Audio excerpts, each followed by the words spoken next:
पेंतेकोस्त रविवार में सबों को जय यीशु। और इस पेंतेकोस्त रविवार में हम लोग 7 बिंदुओं पर मनन चिंतन करेंगे।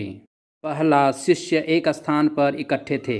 दूसरा, एक प्रकार की आग दिखाई पड़ी। तीसरा, जो जीभों में विभाजित होकर उनमें हर एक के ऊपर आकर ठहर गई। चौथा, क्या ये बोलने वाले सभी के सब गलीली नहीं हैं? पांचवा, एक ही आत्मा का पान कराया गया है। छठा, हम लोगों को अधिकार प्रदान किया गया है। सातवां, पवित्र आत्मा द्वारा अभिषिक्त होना। पहला, शिष्य एक स्थान पर इकट्ठे थे। आज की कलीसिया, विश्वासी मंडली, लोक धर्मी, धर्म बंधु, धर्म बहनें या पुरोहित इकट्ठे होकर प्रभु के बाण चोते हैं। क्या उसके कार्यों को उसी के अनुसार करते हैं?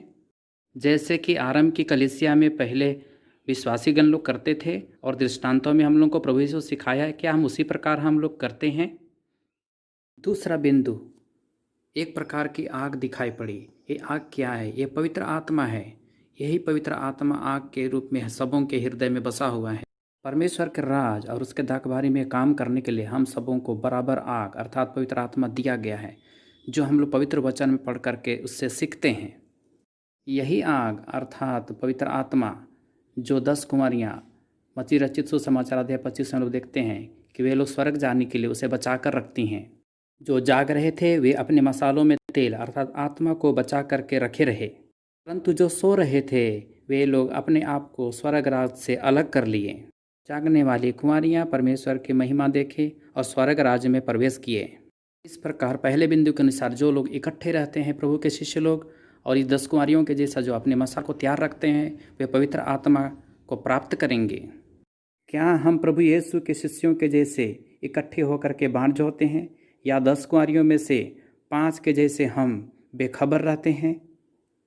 हम कभी कभी ख्रिस्त विश्वासी लोग एकत्र तो रहते हैं, इकट्ठे तो रहते हैं, परंतु हम इस 10 कुमारियों के जैसे कुछ लोग तैयार और कुछ लोग तैयार नहीं रहते हैं। ठीक इसी प्रकार लूका रचित सुसमाचार अध्याय 17, 11 से 19 में हम लोग पढ़ते हैं, यीशु ने सभी कोढ़ियों को चंगा किया, परंतु उनमें से एक ने आकर प्रभु को धन्यवाद दिया। और हम देखते हैं कि यीशु पूछते हैं, क्या सभी के सभी निरोग नहीं हुए?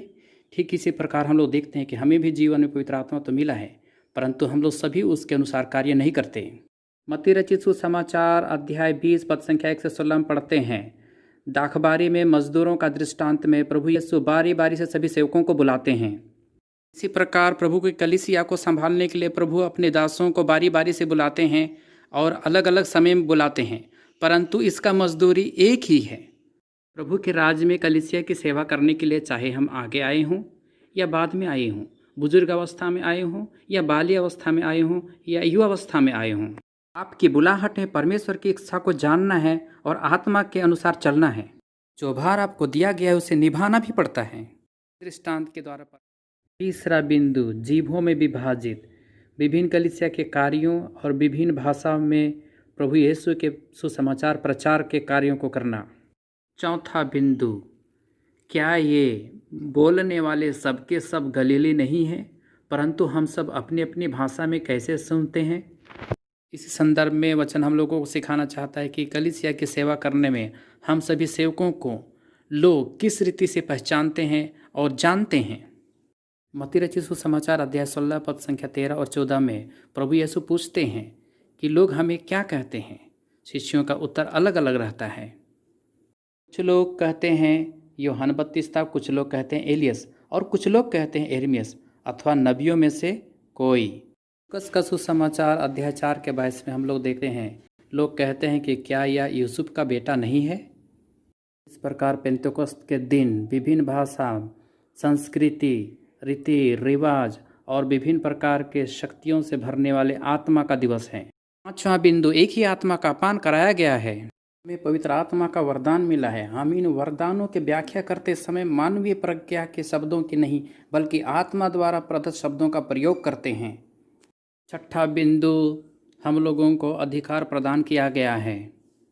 18 के 18 में वचन कहता है, तुम लोग पृथ्वी पर जिसका निषेध करोगे स्वर्ग में उसका निषेध रहेगा। और 7वां बिंदु, पवित्र आत्मा द्वारा अभिषिक्त होना। यूहन्ना का सुसमाचार अध्याय 8 का 32 कहता है, तुम सत्य को पहचान जाओगे और सत्य तुम्हें स्वतंत्र बना देगा। यूहन्ना का सुसमाचार 15 के 7 में वचन कहता है, यदि तुम मुझ में रहो और तुम में मेरी शिक्षा बनी रहती है तो चाहे जो कुछ मांगो वह तुम्हें दिया जाएगा। इस प्रकार वचन कहता है, पेंतेकोस्त का मतलब परमेश्वर के आत्मा का अस्त्र और शस्त्र का धारण करना और परमेश्वर के राज्य में कार्य करने के लिए तैयार होना।